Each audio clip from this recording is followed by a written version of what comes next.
Today we're looking at how going live can drive engagement. As you can see, this is BT Bouncy Castle manufacturers, and they, funnily enough, manufacture bouncy castles. And what they do is they go live on Facebook like they have here, and I'll show you the video and then we'll talk about it.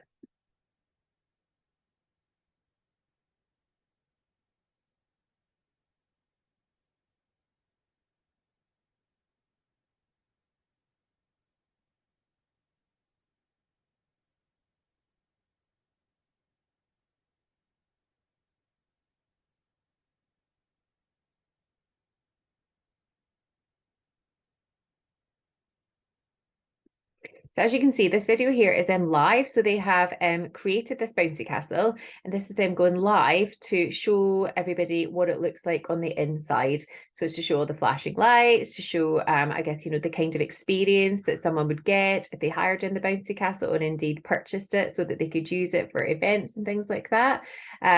So it shows the whole thing. And I think what's really good about it is most of their Facebook posts are live, which is great. So it's all about getting people to engage. It's about getting people to guess, to see the full thing and to understand what it would actually be like if they were to purchase it. So here you can even see they've gone into like the safety details and things like that. So it is, if people are thinking about buying, renting, ordering, or getting an inflatable at a specific time, then it very much allows people to inspect it. And obviously when you go live, one of the great things about it is people can comment directly. So I would get an alert to say BT have gone live, and I could go on and say, okay, does this come in other colors or anything like that, and they could actually answer me live. So it means that you get real-time customer service and customer value out of the live video that you just simply don't get with anything else. Now, if I was these guys, I would want to start engaging within my location. I'd want to start engaging with maybe locations that some of my target audience would be in.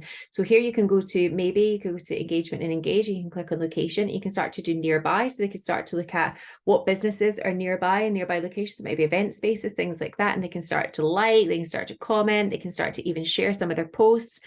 They can look even within specific sectors as well. So it might be food retail. So what restaurants would want to hire their bouncy castle? It might be, I don't know, it might be supermarkets, things like that. But basically, this is the best way for them to get as much bang for their buck with social media as possible. So they would go live and then go in and do a bit of engagement within their location. And it's more likely to drive more of the right people, more of the right audiences back to them. Now, as always, if you've got any questions, click on the little blue button. We love to help.